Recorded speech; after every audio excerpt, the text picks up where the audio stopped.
Bonjour, aujourd'hui je vais vous présenter mon projet de recherche. Son titre est l'intercompréhension lexicale entre l'anglais et le français. Et le thème de la recherche est la compréhension passive du français grâce à la connaissance du vocabulaire anglais. L'hypothèse de la recherche est que, probablement que chez les Thaïlandais anglophones, la connaissance de l'anglais favorise la compréhension du vocabulaire français, mais que les faux amis lexicaux peuvent induire des contresens. Ce projet de recherche avait pour but d'étudier si le niveau d'anglais des lycéens et des étudiants de licence affecte la compréhension naturelle des mots français dont la graphie est proche de celle de l'anglais. Les répondants thaïs ayant un niveau de maîtrise de l'anglais bon, moyen ou faible ont été invités à faire le même test. Les résultats de chaque groupe de niveau ont été ensuite utilisés pour comparer si les hypothèses formulées par le chercheur sont vraies ou non. Pour la méthode de recherche, il y a 4 étapes principaux ci-dessous. Premièrement, on doit constituer le questionnaire et le test pour des répondants. Il consiste à des questions sur le profil socio-éducatif, un test d'anglais et le test compréhension du français.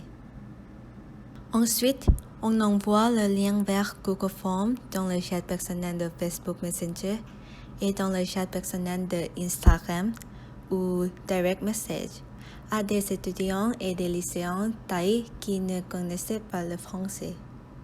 Après que les répondants ont fait le questionnaire bien assez, on collecte les données des enquêtes et élimine certains qui connaissaient un peu le français. Finalement, on analyse les résultats et fait la conclusion. Voici l'histogramme des résultats du test de vocabulaire anglais, du test de français numéro 1 et du test de français numéro 2.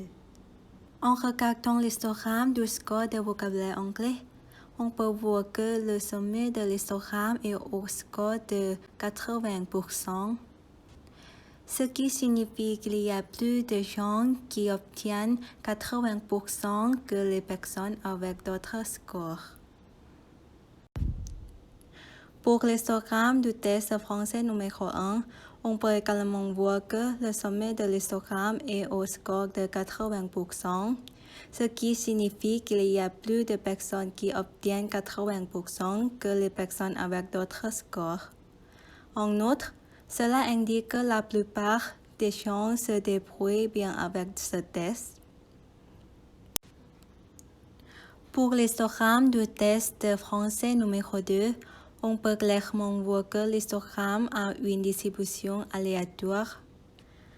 La fréquence des personnes qui obtiennent un score de 0% et 10% est plus élevée que les autres scores, ce qui signifie qu'il ne sont plus de personnes qui obtiennent 0% et 10% que les personnes avec d'autres scores.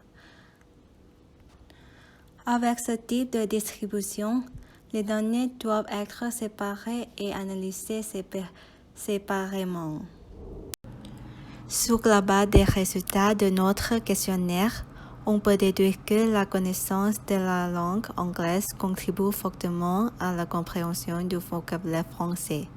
Pour ceux qui n'ont jamais appris la langue auparavant, ce qui conduit à la vérification de l'hypothèse initiale du chercheur. En Thaïlande, actuellement, la plupart des professeurs de français doivent enseigner aussi l'anglais en fonction des besoins des établissements. Donc, c'est mieux d'être conscient des points communs entre les deux langues pour mieux les expliquer aux élèves.